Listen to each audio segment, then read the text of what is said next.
Hello, friends. You all are welcome again in your channel, The Literary Arena. I am Dinanath Kumar, and today we shall discuss a very important poem of Robert Frost, and the title of the poem is Stopping by Woods on a Snowy Evening.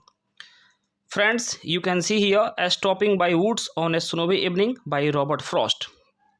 Dear friends, ये Robert Frost की सबसे बेहतरीन कविताओं में से एक कविता है जो इंसान के जीवन के लक्ष्य को बताती है कि हमें अपने लक्ष्य को पूरा किए बगैर आधे रास्ते में नहीं रुकना चाहिए।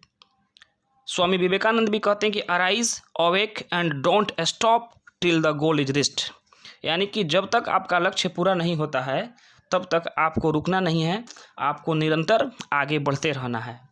तो हम लोग सबसे पहले फ्रेंड्स जानेंगे कि रॉबर्ट फ्रॉस्ट कौन थे, फिर उसके बाद हम लोग आगे बढ़ेंगे, पोम को देखेंगे। रॉबर्ट फ्रॉस्ट का पूरा नाम है रॉबर्ट ली फ्रॉस्ट। इनका बर्थ हुआ है 26 मार्च 1874 को। ये एक अमेरिकन पोइट हैं। इनका डेथ हुआ है 24 जनवरी 1963 को। He is a celebrated American English poet. American poet हैं, इंग्लिश में लिखते हैं। Frost is a nature poet. ये जो हैं एक प्रकृति के कवि हैं। He is renowned for his accurate portrayals of rural life and his command of informal language. ये जो हैं एक एक नेचर पोइट हैं और इनकी कविताएं जो हैं वो सिंपल लैंग्वेज में लिखी जाती है और पोर्ट्रेल्स जो होता है ये रूरल लाइफ का होता है, विलेज लाइफ का होता है। सामान्य जीवन को, ग्रामीण परिवेश को जो है अपनी कविताओं में प्रेजेंट करते हैं और ये इनफॉर्मल लैंग्वेज का प्रयोग करते हैं ताकि नॉर्मल पीपल भी कम पढ़े लिखे लोग भी इनकी कविताओं को आसानी से समझ सकें। ये he is highly influenced by William Wordsworth, और ये जो है विलियम वर्ड्सवर्थ से काफ़ी प्रभावित हैं।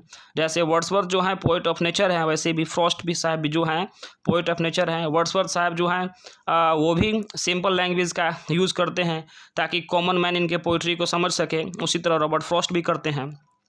इनके फेमस पोएम्स आप देख सकते हैं। इनके फेमस पोएम्स हैं फ्रेंड्स, आप देखिए यहाँ सबसे पहला इनका फेमस पोएम है, आप शायद पढ़े भी होंगे, फायर एंड आइस। उसके बाद आप देखिए dust of snow, the road not taken. उसके बाद the birches, mending wall, stopping by woods on a snowy evening, और भी बहुत सारी उन्होंने रचनाएं की हैं। अब इनके कुछ अवार्ड्स को हम लोग देखते हैं फ्रेंड्स। इनको कांग्रेशनल गोल्ड मेडल इन 1960 में मिला है, कांग्रेशनल गोल्ड मेडल। उसके बाद winner of 4 Pulitzer prizes respectively in 1924, 1931, 1937 and 1943। Friends आप यहाँ पे देखें, ये पॉइंट जो है, पॉइंट टू बी नोटेड, काफ़ी इम्पोर्टेंट है कि इनको पोइट्री के फील्ड में 4 बार पुलित्जर अवार्ड मिला है। 1924 में, 1931 में, 1937 में और 1943 में। और ये अमेरिका के इकलौते जो हैं ये पोइट हैं जिनको 4 बार ये अवार्ड मिला है, पुलित्जर अवार्ड मिला है। और ड्रामा के फील्ड में, प्ले के फील्ड में 4 बार एक और राइटर को मिला है, ड्रामेटिस्ट को मिला है अवार्ड, जिनका नाम है, जिन्होंने लिखा mourning becomes Electra, Eugene O'Neill. उनको भी 4 बार मिला है। ये पोएट लॉरिएट ऑफ वर्नोट कहे जाते हैं, यानी कि वर्नोट के ये पोएट लॉरिएट भी रह चुके हैं फ्रेंड्स। अब थोड़ा सा हम लोग देखेंगे कि ये पोएम के स्ट्रक्चर को समझते हैं कि ये पोएम जो है किस चीज़ के बारे में है और क्या है और ये कैसे लिखा हुआ है।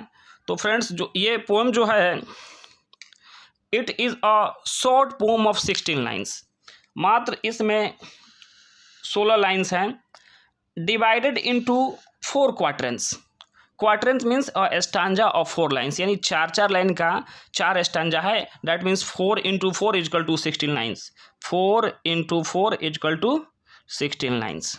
ओके, उसके बाद देखें रिटन इन एम्बाइक टेट्रामीटर। ये एम्बाइक टेट्रामीटर में लिखा है। Tetrameter means 4 feet 8 syllables. Normally poems जो हैं एम्बाइक पेंटामीटर में लिखा जाता है, लेकिन ये एम्बाइक टेट्रामीटर में लिखा गया है।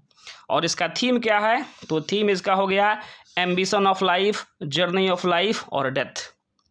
जीवन के लक्ष्य को बताता है, जीवन की यात्रा को बताता है, और अंततः जीवन समाप्त होता है तो मृत्यु को बताता है।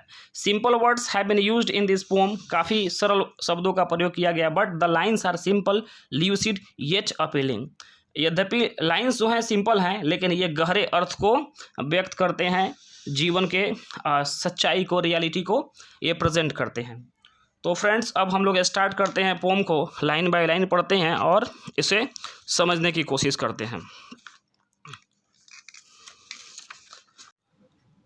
फ्रेंड्स, अब हम लोग पोम को लाइन बाय लाइन देखेंगे और इसके मीनिंग को समझेंगे।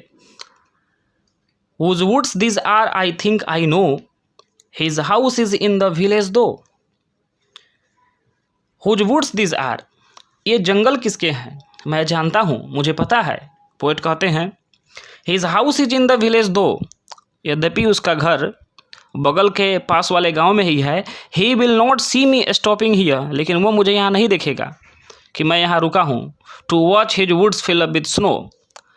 क्योंकि ये फॉरेस्ट जो है अभी स्नो से ढका हुआ है, चारों तरफ से बर्फ़ गिर रहे हैं, वाइट स्नो गिर रहे हैं, जिसके कारण जो है ये फॉरेस्ट ढका हुआ है। इसलिए वो जो है फॉरेस्ट का मालिक जो है वो मुझे नहीं देख सकता है। My little horse must think it queer, QUER, queer means strange, विचित्र। ये पोएट का जो छोटा सा घोड़ा है, जिस घोड़े पे पोएट सवार हैं, वो घोड़ा जो है समझता है कि ये विचित्र बात है कि मेरे मालिक, मेरे सवार जो हैं, ये जंगल के बीच में क्यों रुक गए। इन्हें तो रुकना था फार्म हाउस के पास पहुंचकर, लेकिन ये बीच में ही रुक जाते हैं। To stop without a farm house near, यानी बिना फार्म हाउस के करीब पहुंचे ही ये वो रुक गए, क्यों। Between the woods and frozen lake, ये जंगल के बीच का जगह है जहाँ पे चारों तरफ से लेक जो है फ्रोजन हो चुके हैं, बर्फ़, लेक का पानी जो है जम चुका है, बर्फ़ हो चुका है।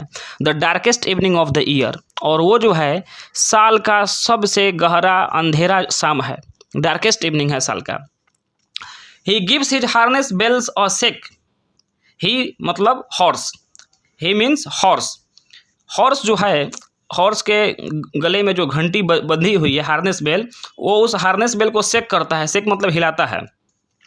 To ask if there is some mistake, या वो पूछना चाहता है, उस बेल को हिला के इंडिकेट करना चाहता है राइटर पोएट को, क्या कोई आपसे गलती हुई है, कोई मिस्टेक हुआ है कि आप यहाँ बीच जंगल में रुक गए।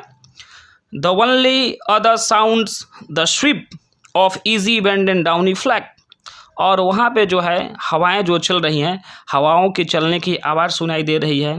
Of easy wind and downy flake, और उसके अलावा वहाँ पे कोई भी चीज़ जो है वो दिखाई नहीं दे रहा है।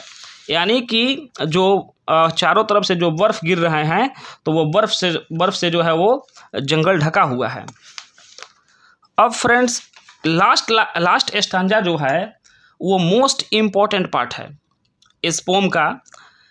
ये इस स्टांजा में पोएट कहते हैं the woods are lovely dark and deep, ये जंगल जो है बहुत ही प्यारा है, अंधकार है और बहुत ही घना है। But I have promises to keep, लेकिन मुझे अपने वादे निभाने हैं। What I have promised I have to keep that, and miles to go before I sleep, and miles to go before I sleep. ये लास्ट लाइन जो है ये रिपीटेशन हो रहा है 2 लाइन्स का।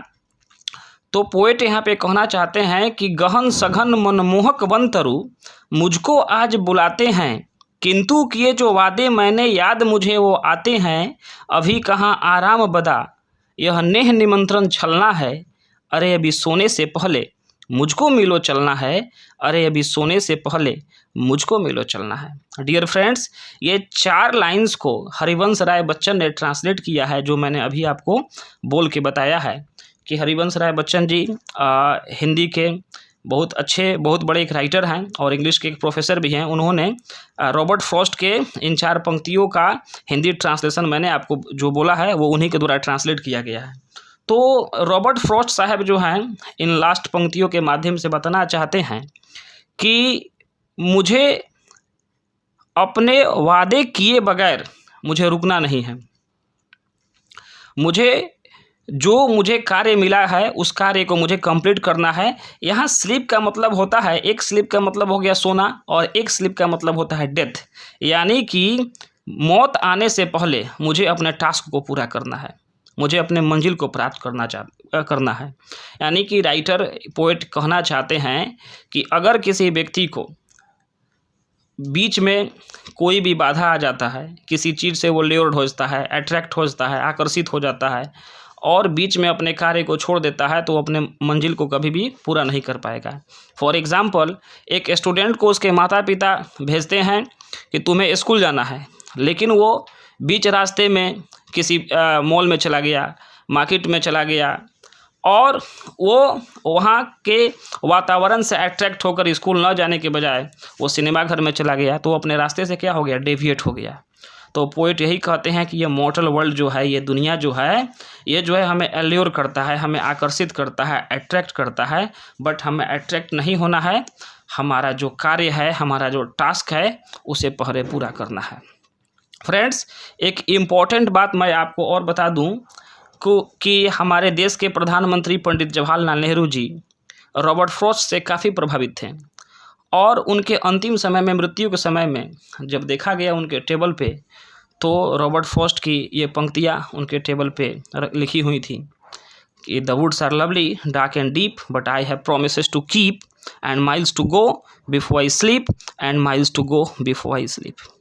तो ये बहुत ही बेहतरीन कविता है फ्रेंड्स, और ये एक सोर्स ऑफ इंस्पिरेशन है, हमें इंस्पायर करता है कि हमें अपने लक्ष्य को किसी हाल में पूरा करना है और बिना लक्ष्य को पूरा किए रुकना नहीं है, निरंतर आगे बढ़ना है। आगे बढ़ना ही जीवन है, रुक जाना ही मृत्यु है।